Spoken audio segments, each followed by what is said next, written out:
Today, I am asked to speak on the glorious journey of 75 years of Constitution of India. According to me, in the last 10 years, this government has done everything in its power and some not in its power to brick by brick destroy the edifice of our Constitution.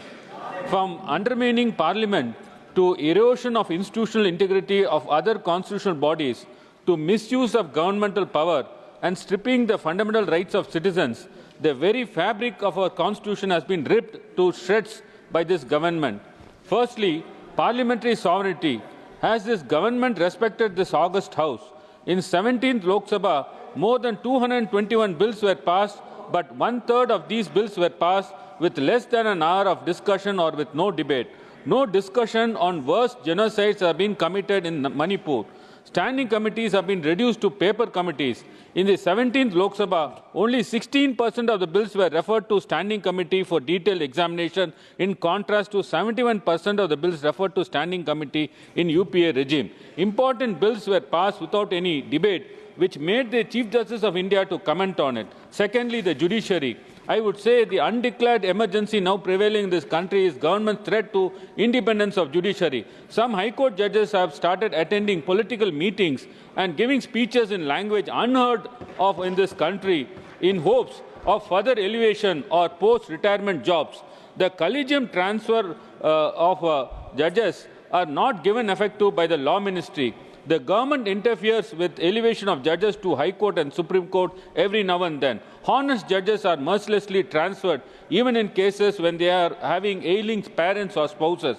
Elevation of judges who follow their conscience are not notified by the law ministries and sit over the recommendations for about 1.5 years together, despite Supreme Court Collegium reiterating its recommendation multiple times. Is this you have maintained independence of judiciary? Are we to celebrate this? Thirdly, the social justice. Every step is undertaken by the government, including higher educational institutions, to destroy reservations in education and employment under the guise of merit. In judiciary, 82% of judges are from upper class. Higher judiciary is the only institutions where reservations are denied in India for the last 75 years. Every time I raise this issue, you say Constitution doesn't permit. What have you done? Have you not amended the Constitution? Why don't you amend the Constitution and give reservation? The very first amendment for constitutional reservation brought by Pandit Nehru at the instance of Tandai Periyar and Peraringer Anna was to enable reservation for backward classes throughout India. What have you done in the last 10 years? You have amended to give reservations to forward castes under EWS. You are denying to take caste census, fearing that reservation for scheduled caste, scheduled tribe, OBC will go beyond 50%. The 1931 data is very old and requires to be reviewed. You hide behind judgment in Indira Savani's case, and you have taken no steps to amend the Constitution to increase the artificial 50% cap for reservations for SC, ST, OBC put together, brought by the judiciary. Are we to celebrate this? Fourth, about the language.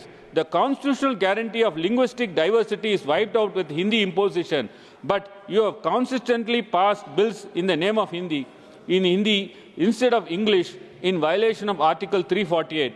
This is the respect you have for the Constitution. Are we to celebrate this? Next, governors.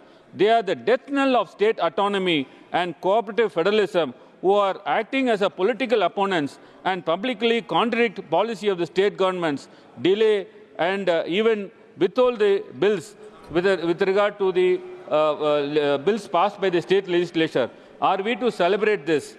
Lastly, the economic subjugation of southern states by unfair allocation of GST and funds. The southern states, which are the engines of India's growth, are punished for nothing.